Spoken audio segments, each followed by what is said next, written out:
All right, welcome into the Daily Fix. I am your host, Ron Hughley, as we are here every day, 12 Central Standard Time, right there in that little box with his fresh new haircut. Got in there and got chopped up a little bit and got him a little cut. There is your favorite Steve Serta's in the building. Hi. Yeah, it's good to see you. Good to get that haircut, man. I got mine earlier this week too, so I mean. Yeah. We are looking sexy. Got a little blonde in there. Maybe Can't go see the family with it as shaggy as it was yesterday. Get you think about some blonde tips. Really, let's really hone this thing in. Get you some blonde tips. All right. We appreciate you however you're taking this in.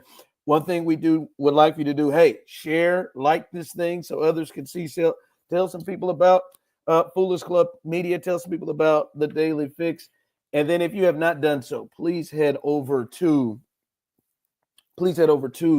our YouTube channel, Foolish Club Media. Like and subscribe. Please remember, if you do not do so, you're preventing my 3 children from eating. All right, not going to hold you too long today. Hey, Steve, you remember the last time I had a favorite band? Yes. It was KOL, right? It lasted a long time.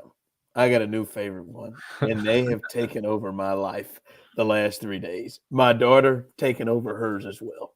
I'm telling you, man, they are. I gotta get to my favorite new band in the world, and oh boy, Tim Settle. Oh, Tim Settle. We'll get to you now. You have introduced yourself all to Kansas City.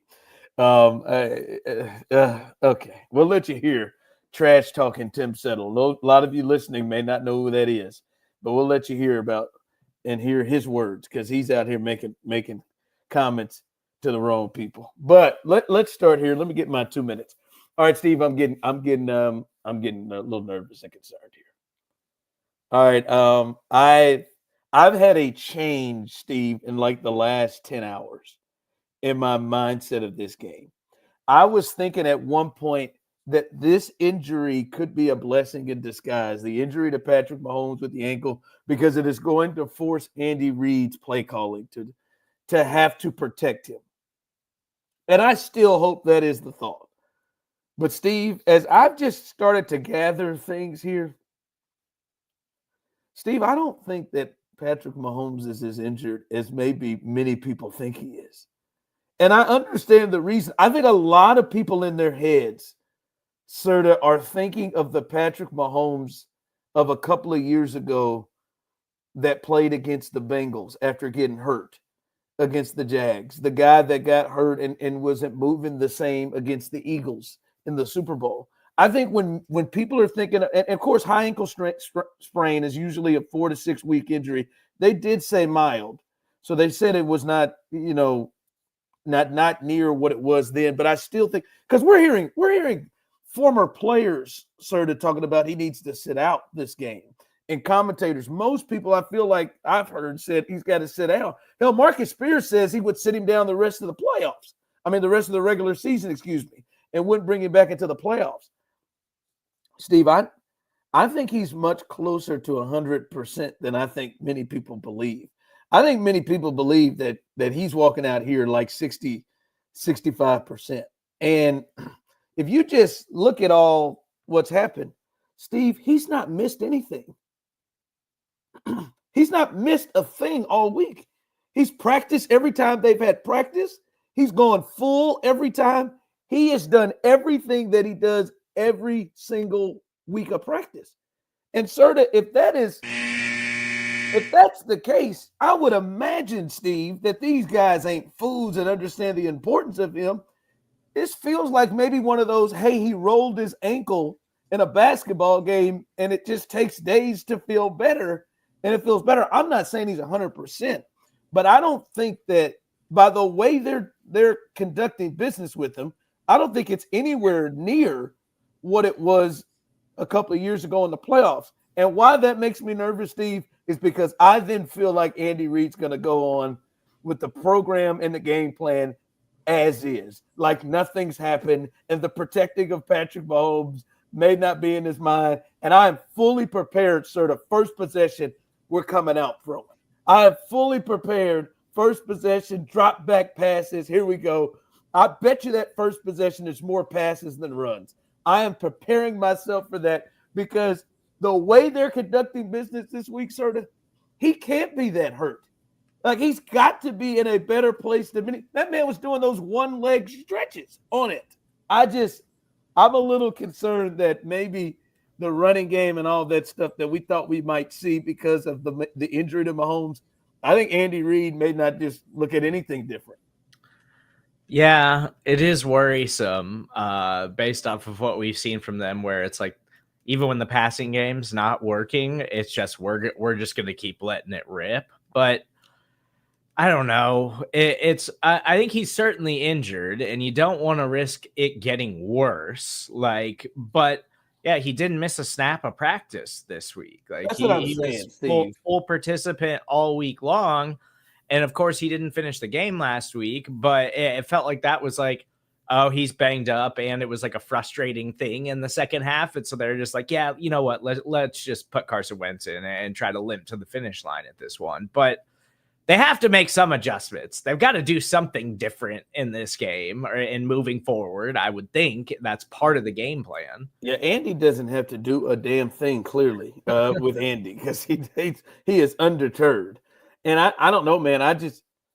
Steve, I don't think my man is I'm not, as you said, I'm not saying he's not hurt. I just don't think that he is anywhere near the type of injury. If you look at this, Steve, there wasn't even a thought that he was missing this game by the way they've operated. They're people talking about speculating what he might miss. No, he's not missed a snap of practice. They had a full slate yesterday. He ran right through it. So I wouldn't be surprised if we don't see a lot of difference. I hope so. I wouldn't be surprised. All right. Many of you are wondering who in the hell this is, number 98, that sort of has pictured up here. Well, this is Tim Settle. He's in his first year with the Houston Texans, coming from the Buffalo Bills.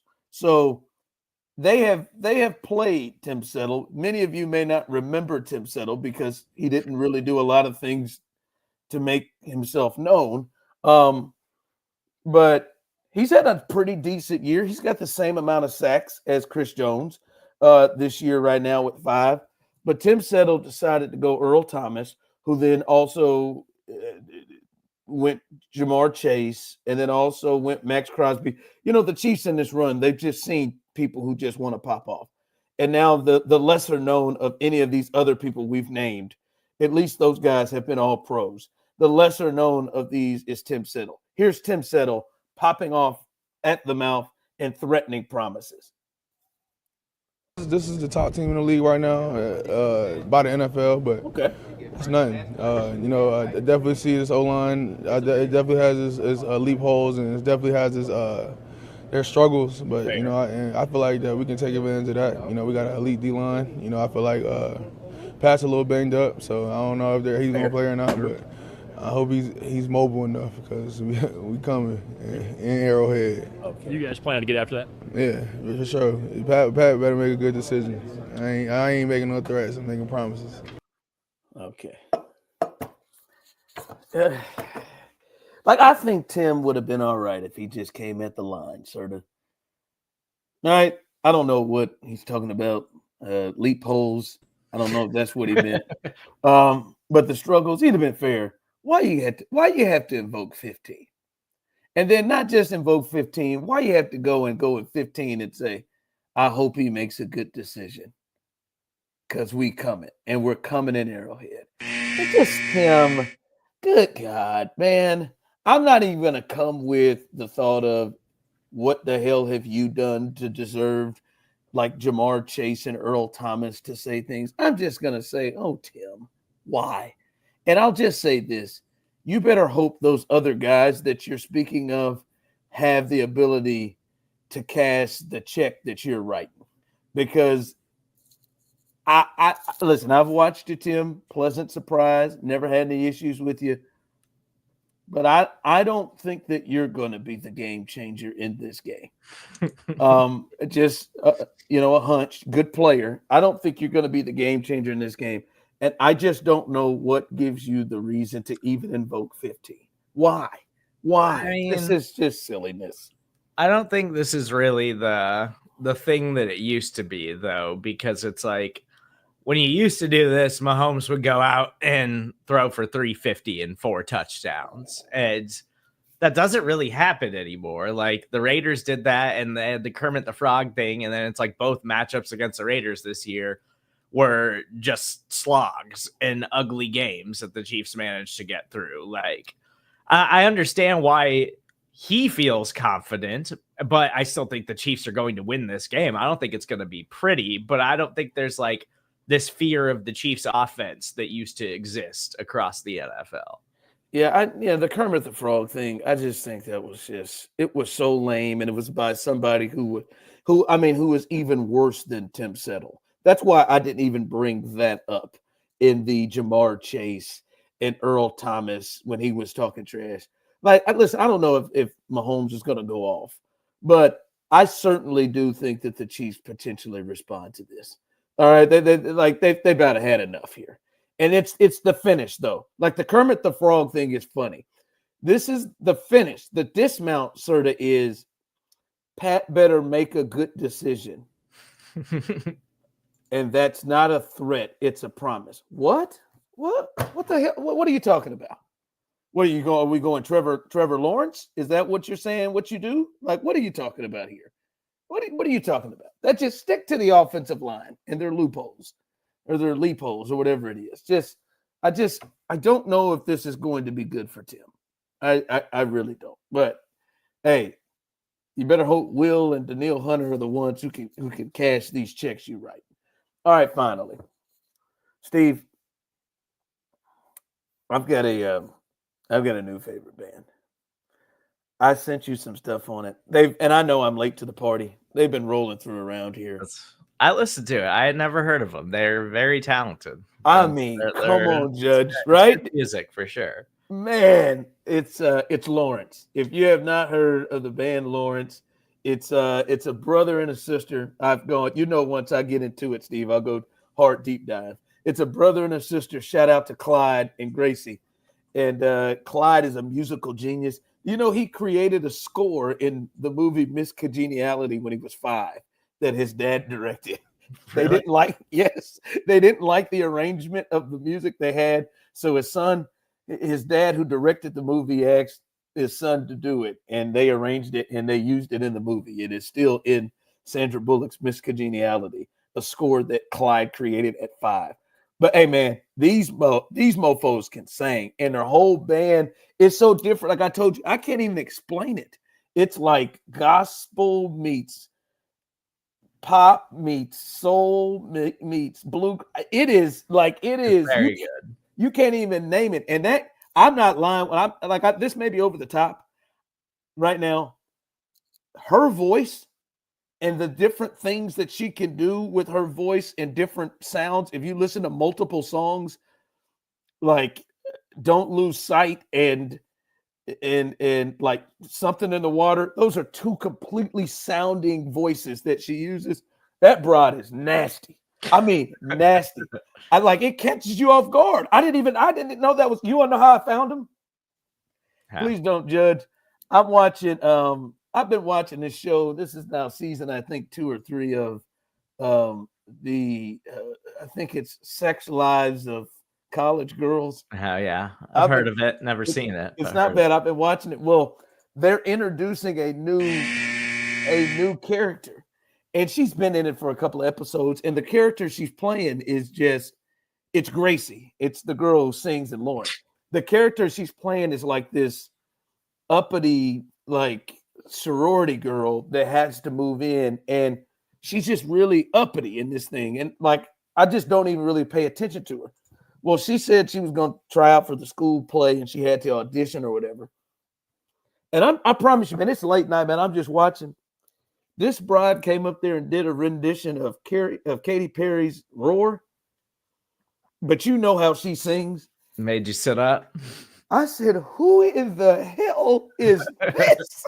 What? I've never heard Roar sound like it sounded like she was singing like she was in the middle of the church. Like, I'm like, who in the hell is this? It's like full stop.